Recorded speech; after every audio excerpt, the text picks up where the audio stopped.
The gang leader, formerly known as A-Train, continues to maintain his innocence despite insurmountable evidence against him. This man may be a lot of things, but I'm telling you, he's not a liar. Better be right about this, Monty.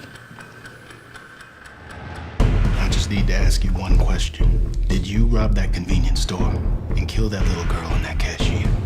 I should be out there. You are right where you need to be to hear from God. Don't allow your past to defeat you. See, out there was a distraction from being a father to your son. Aaron, he's selling drugs, just like his father used to. All we do is sell a little weed. Right? Boy, you know you hear me talking to you. Yeah, Ma. I got you a little something. I think this is the piece of evidence we've needed. Let's go get him out of there.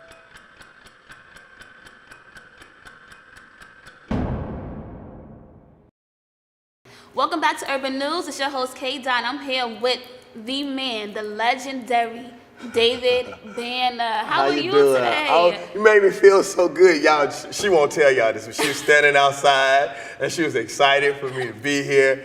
And it's great because, you know, we live our own lives and, you know, to see, you know, a lot of people, they front and they don't show their excitement. And I understand, you know, we got to protect ourselves. I show all my emotions. I can't help it. When I'm happy, when I'm sad, you see it all in my face. And I appreciate that, man. It made me feel good. Thank you. Yes, well, first of all, you look very dapper today. You looking like a whole professor. You got the great piece. You know, every professor, you know, every smart professor got that great piece on their hair, on their face. Dapper down. Well, let me give you, I'm going to give you a piece of exclusive news. Okay. So a lot of people, it's so funny how the world has messed up the minds of our people because most people think I dye my beard because my hair is not gray. This Asian lady walked up to me one time. She said, in my culture, that means that you're special. Really? Like God made you special. So I just want everybody to know that I don't know why my hair doesn't turn gray, but this is the real. Let me just take that with you. It's fashionable. Exclusive. So I want to talk about your new movie, Never Heard. Right. So who is Aaron, actually? Okay, Aaron. Well, do you want me to tell you about Aaron or Aaron within the movie? Rundown, okay. The whole rundown. Well, everybody knows this. Aaron is a cat from the streets, and he's done a lot of wrong. You know, I can't front. He's done a lot of wrong, but he was framed for a murder of an elderly black woman and a young black lady, or a young black child, I should say. He actually didn't do that, but he went to jail. And he had a son right before he went in that was a baby. And now the son is getting to the age that he was when he went in jail. And they found some evidence that's giving him an opportunity to stop his son because his son is starting to do exactly what he did. Exactly, you know, and we know how much that hits home. Because to be honest with you, I said I wasn't gonna do too many prison films because I get tired of our images being used the same way. Kind of. But oh, no, it's not kind. It's definitely stereotypical. I'll give you a really quick example. I saw some statistics a couple of months ago that said black men are actually more involved than any other male group in America. But even our own people still play towards that stereotype. Yeah, people be surprised when they see the black man still in their child's life. Right. It's surprising to them. When actually, in actuality, statistically, we are more involved than anybody else. But Aaron realizes that he has to find a way to thwart his son, or find a way to thwart the path that his son is going down. And so he's able to get out of prison and he does everything that he possibly can. But you know how, you know, and I still go through this to a certain degree. Yeah. How you get put in situations where the streets, especially when you come from a certain environment, where the streets is still calling, no matter how good that you try to do. Yes. So, you know, him fighting some of his old ways, you know, him still trying to actually be even a husband. Robin Givens is my wife. Right. So, you know, she's bitter and she's hurt for obvious reasons. Right, because she was innocent before she met you, and then all of a sudden she just turned and just became bitter. Yeah, very bitter. And I mean, we if we haven't seen that in our personal lives, You know, we definitely see it in some of our friends or our family members' lives. Of course. So I think the thing that I like about this film is, I'll give you an example. Kandi Burruss plays the mother of Jalen, who's my son. She kills it, by the way. She really kills it. I had this joke. Her and Kendrick Lamar are literally the crackheads of the millennium. You know what I'm saying? But in this film, Romeo, who plays my son, his best friend who's selling drugs with him, he has to resort to selling drugs to his own mother. So his mother won't go in the streets and do some of the things that people do in order to get drugs. So how can you break that cycle, though? You know, we break the cycle by putting ourselves in positions that can better us. I'll give you an example.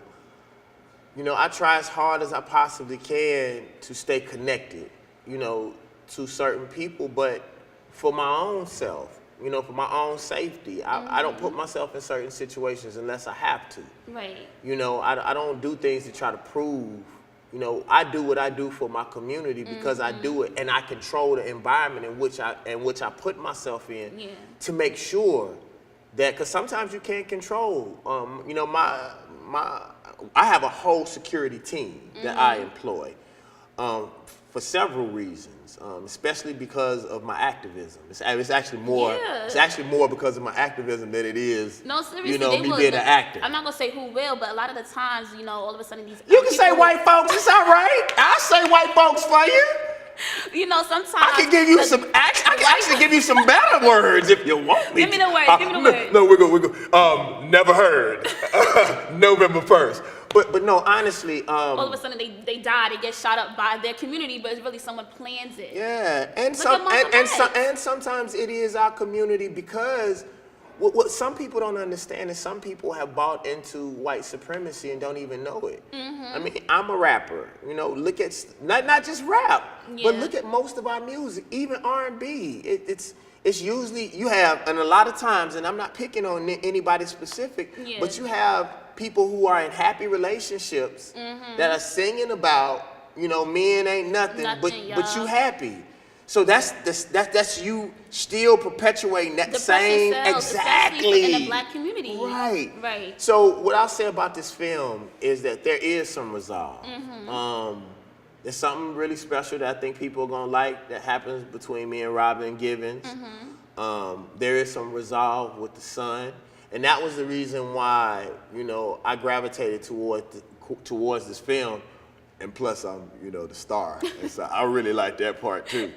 But the thing that I also like is that, you know, Josh Weber, along with, you know, the producers and directors, I am one of the actors who I take the way that black people are being portrayed very serious. That's and, what I wanted to get into. I'll stop. Yeah. Like, I'll stop and say, I'm not doing that. Right. There's been several films I just say, I'm not doing that. That's just something that I'm not doing. I don't care, you know, I'll go home before I allow people to portray my people in a way that doesn't, like, we have bad things in our community, but it's time for us to start showing some resolve. We done seen over and over, you know, the ailments in our community. It's time to start at least dreaming.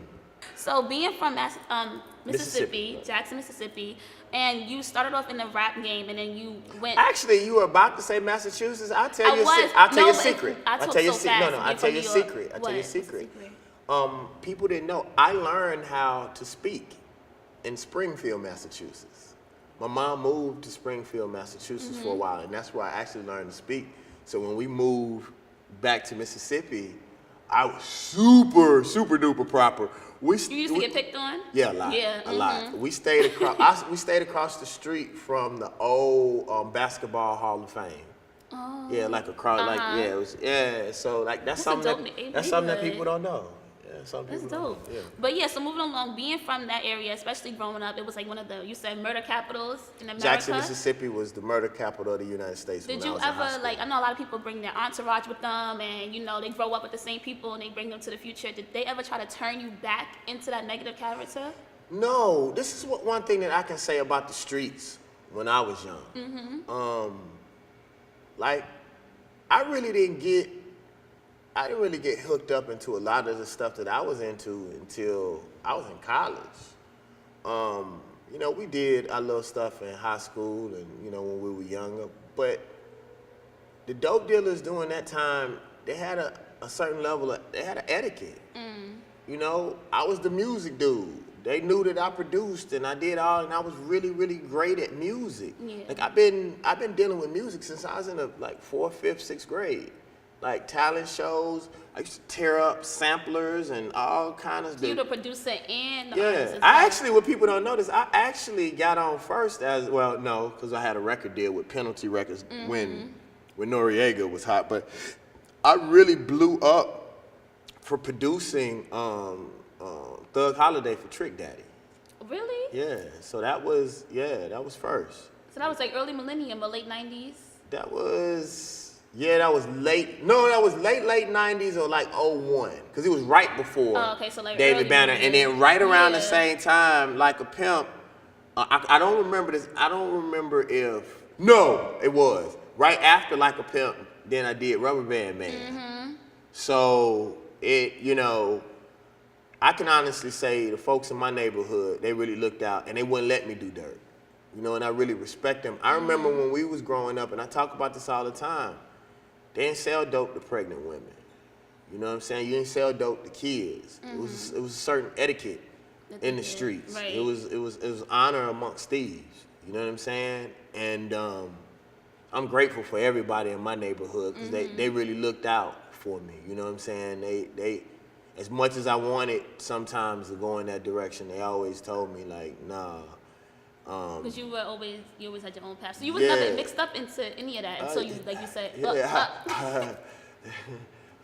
never heard. I did my thing, but I'm not one of these people who was proud of some of the stuff that I did. You know, some of the things that I did don't have no statute of limitation on it. Yeah. You know what I'm saying? So that's not something that I'm proud of. You know, I actually talked about more of the stuff that I talked about in my earlier records. Some of the stuff I did, it was never specifically what I did because that's dry snitching to me. Yeah. But that's actually wet snitching. But I wasn't proud of it. I just used it. I used all my the negative things I did in my life as stories to connect with people and to let them know how it was in Mississippi. You know, I really, as much as I try to, only reason why I talk about any of it is because we got to let these children know that we're flawed. You know, I just said in an interview earlier that we needed to know Malcolm was a pimp. Yeah. We needed to know that Martin got a little ass. Yeah, for white women. So that if a kid makes mistakes in his life, he know that you can still be great or you still are great. So with this movie being so powerful, why isn't airing only one day, November 1st? Because I want to I like seeing both sides of you being an activist and a rapper, but I never really seen you really act before. You so know I what? You want to know what's funny? What? This is my 22nd film. I've never seen this crazy. I've never seen you in any other movie. So when I seen this, I'm like, wow. It's funny. You've never seen and they've never heard. What's funny is that one of the reasons why I think a lot of people don't see me in a lot of films because I really take acting serious. That's how it's supposed to be. So like I don't want to be in jail. I don't want to be a thug. Like that's easy for me. I used to do that. You know what I'm saying? It's kind of, they already built it in our head. Like, okay, we want to cast this black male, big, strong, dark skin, make sure he's mean, and he's evil. not a comedian. Yeah, you know. And what's crazy is I'm a semester and a thesis away from my master's degree in real life. I've always been super smart. I was SGA president, student government president at the largest historically black college at the time, which was Southern University in Baton Rouge. Oh, okay, I went to so HBCU people too. talk about more of the stuff that I did in the streets than they did the stuff that I did, you know, and that's how they do black folks. Somebody just getting out of jail, it's 1,000 people at the block party. You know, somebody going to be a doctor and two people show up. You know what I'm saying? And like I say, we have invested in white supremacy more than black people will admit. What do you mean by that? We bring drugs to our community. White folks ain't got to drop dope in our community. But there was always a rumor that the government put drugs in. Yeah, that's what I'm saying. They dump drugs. Like CIA stands for Crack in America to me. The CIA, I mean, that's documented. That's documented. But they don't have to do that no more. We'll go find the plug and bring it back to our grandma's house. You know, when you listen to rap music, we're talking about us.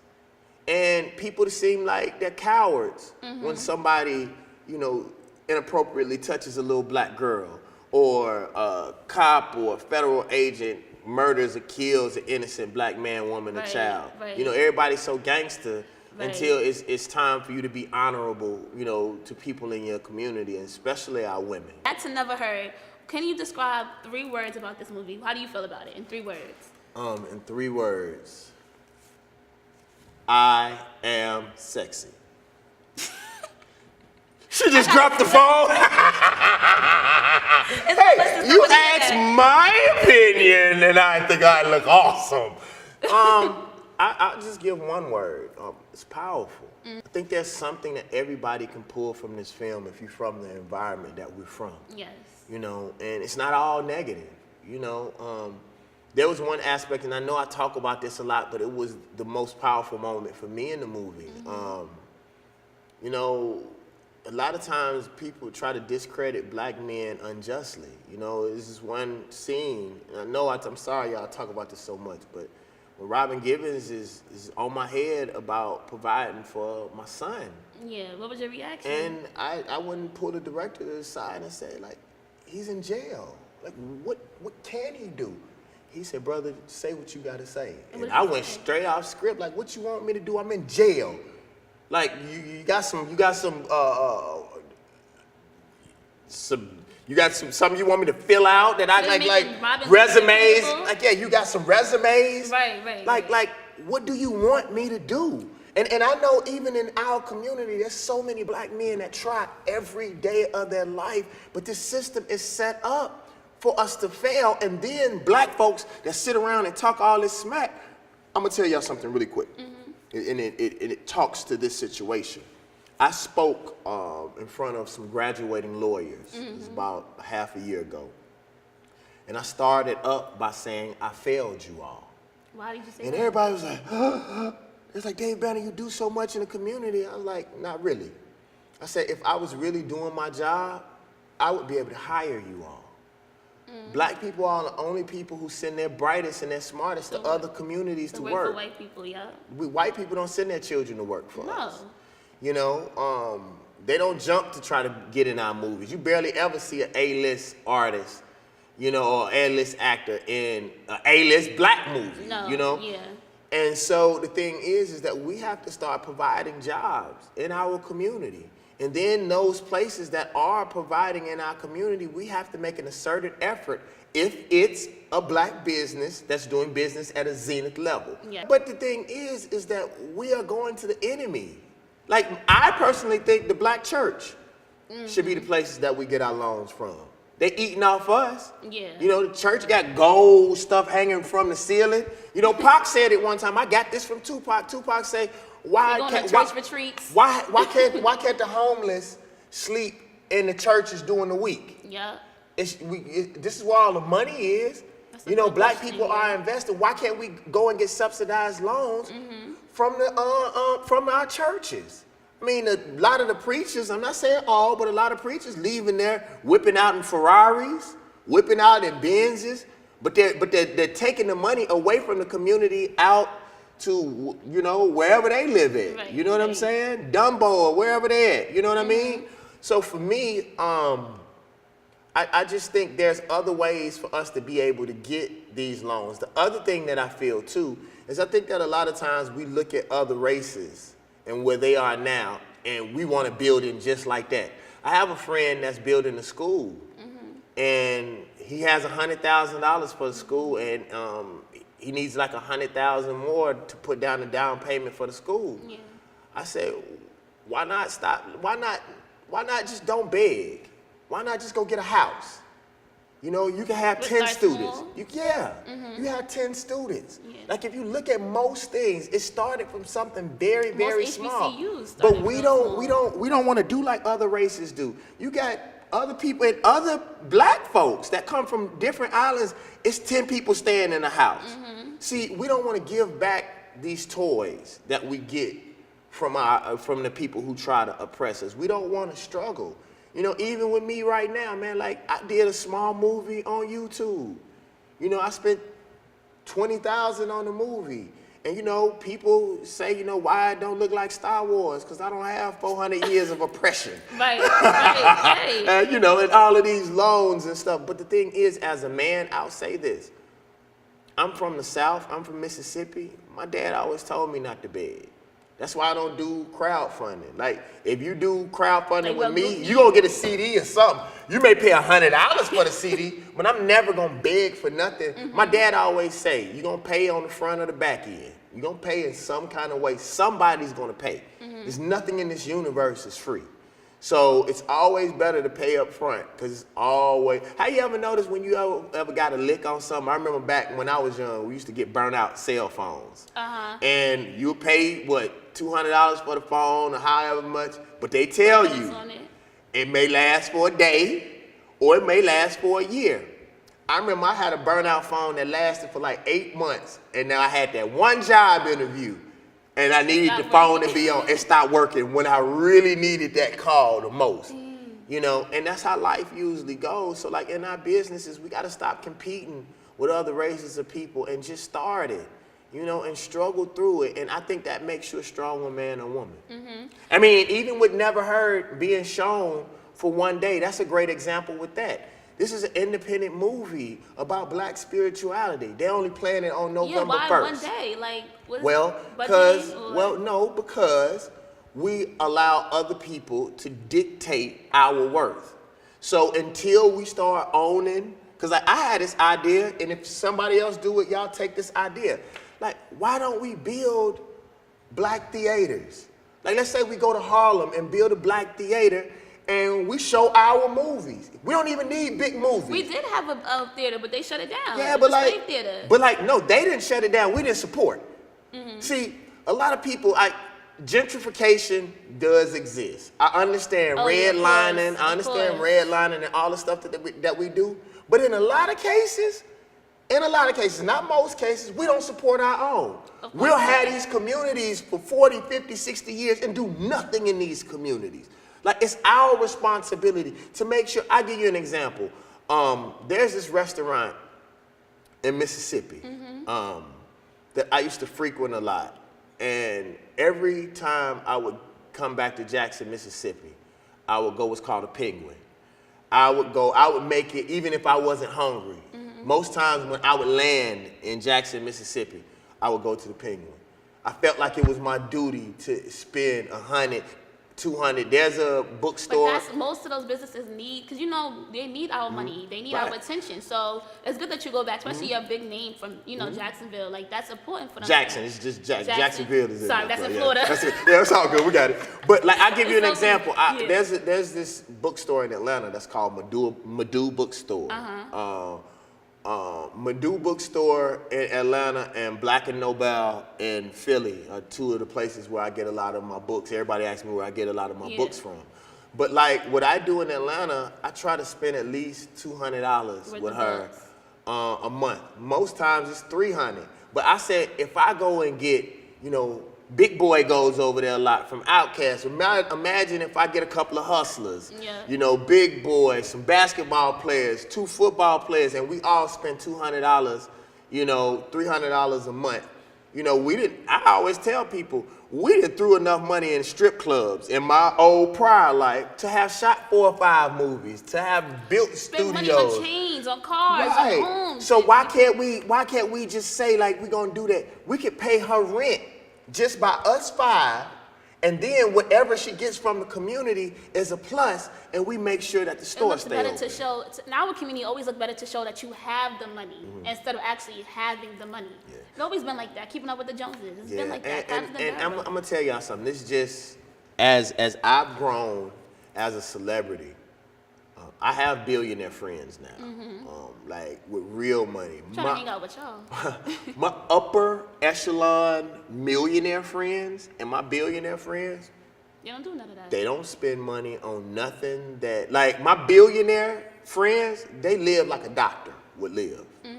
Like they got a nice little house, they got a nice little, you know, mid-level Mercedes Benz. My mentor, he don't spend over $40,000 for a car.